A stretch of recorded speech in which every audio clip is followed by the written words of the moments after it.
इमाम सदर असदुद्दीन ओवैसी ने झारखंड हुजूमी तशद्दुद मामले पर सख्त रद्द-ए-अमल का इजहार किया है। असदुद्दीन ओवैसी ने इस मामले पर बीजेपी हुकूमत को सख्त निशाना बनाया। उन्होंने कहा कि इस तरह के वाकयात मुल्क के लिए खतरा है।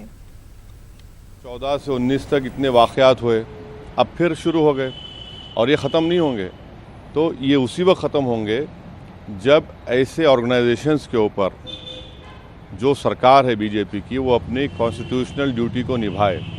देखिए, अगर जिस किसी के दिल में इंसानियत होगी, जिस किसी के सीने में एक धड़कता हुआ दिल होगा, जो किसी एक को जब देखकर ये महसूस करेगा भाई हम इंसान हैं, अगर आप इस तरह देख रहे हैं कि किसी इंसान की इस तरह की बेइज्जती की जा रही है, उसको मारा जा रहा है, पीटा जा रहा है और उसको जान बचाने के लिए उससे कह रहे हैं कि तुम इस तरह का स्लोगन लगाओ और फिर उसके बाद मर जाता है, तो फिर ये तो देश के लिए ठीक नहीं है।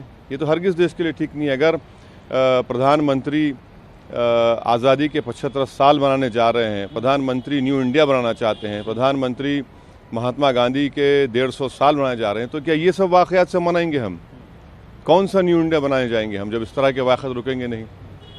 क्या ये मुल्क सुपर पावर बनेगा अगर आप 14% माइनॉरिटीज़ में इस तरह का उनसे बर्ताव करेंगे?